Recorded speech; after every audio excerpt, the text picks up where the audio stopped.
And it is Secretary Hegseth. Minister Abrego, Admiral Halsey, ministers, chiefs of defense, fellow troops of the United States, good morning to everybody. It's great to see all of you again. Got a chance to spend time with many of you last night. It's a privilege. As you know, the security of the hemisphere that we share is a top priority for President Trump and for the United States Department of Defense. The security threats that we face right now are real and they are present. But together we are making progress to stop mass illegal migration from around the world. We're making progress to stop violent cartels and criminal enterprises that are threatening our people and brutalizing our communities. And the era of capitulating to coercion by the Communist Chinese is over. Their growing and adversarial control of strategic land and critical infrastructure in this hemisphere cannot and will not stand. To accomplish this, our countries cannot face these shared threats alone. We have to face them together. America will confront, will deter, and if necessary, defeat these threats alongside all of you, our close and valued partners.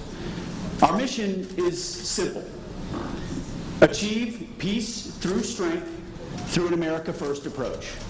We're doing this by restoring the warrior ethos, rebuilding our military, and reestablishing deterrence. And we're doing all of this right here in Central and South America. But as we state time and time again, America First does not mean America alone. Rather, putting America first means making our alliances and our partnerships make sense for the American people and for our friends. As President Trump often says, it's common sense. To put America first, we will put the Americas first. We will do this by confronting shared threats across this hemisphere. Serious threats that require a serious response. First, the United States will do whatever is necessary to achieve 100% operational control of our borders. Simply put, border security is national security, something President Trump has and continues to deliver on.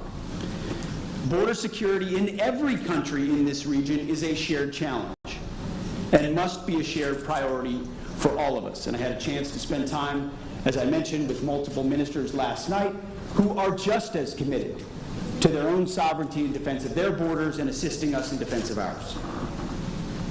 Second, the Trump administration understands that transnational cartels and gangs enable and profit from chaos. They terrorize our people and our communities.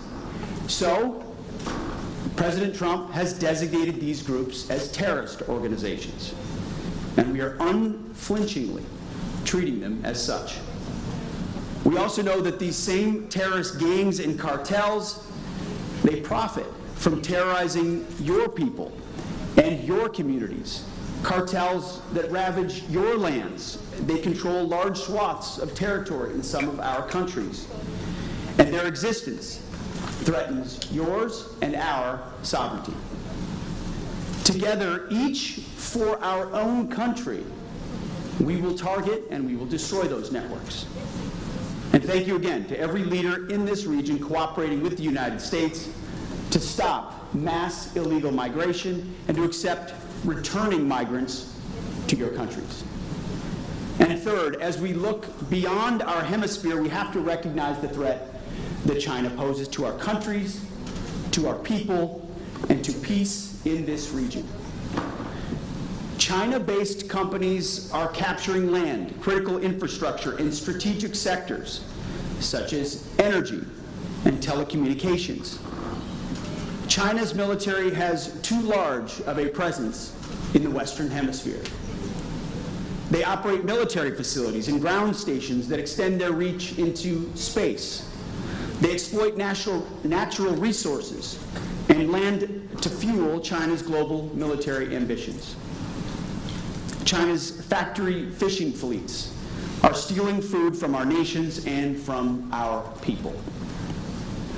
Make no mistake, Beijing is investing and operating in this region for military advantage and unfair economic gain. We do not seek war with China. And war with China is certainly not inevitable. We do not seek it in any form. But together, we must prevent war by robustly and vigorously deterring China's threats in this hemisphere. President Trump has made it clear that the Panama Canal and the canal areas cannot and will not be controlled by China. We are working closely with our partners in Panama to secure the canal and advance our mutual security interests. We together are taking it back from Chinese influence. We will work with every country here in this room to address our shared threats. To that end, directing the United States naval ship Comfort, it's a hospital ship, to deploy to Panama and to several countries in the region later this year. We're also expanding training, military training, increased military education and exchanges, and conducting more robust joint exercises. We're going to increase cooperation to deter threats, to seize opportunities, to bolster our shared defense. That's what CENTSEC Panama 2025 is all about. Friends standing shoulder to shoulder with friends. That's the reason I'm proud to be the first Secretary of Defense to attend CENTSEC, the first to be in Panama in over 2 decades.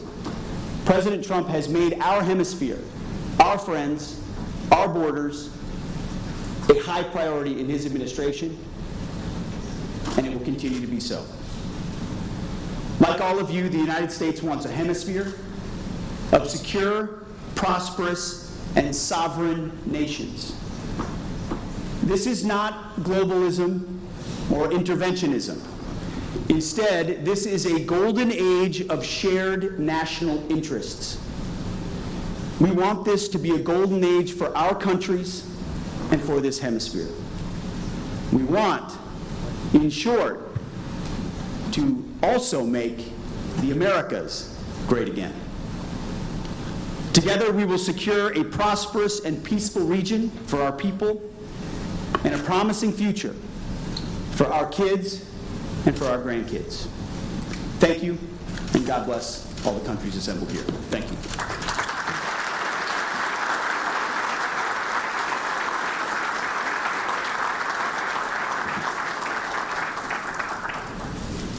Here on Live Impact News, just finished watching U.S. Secretary of Defense Pete Hegseth making remarks there in Panama City, Panama, in the Central American Security Conference.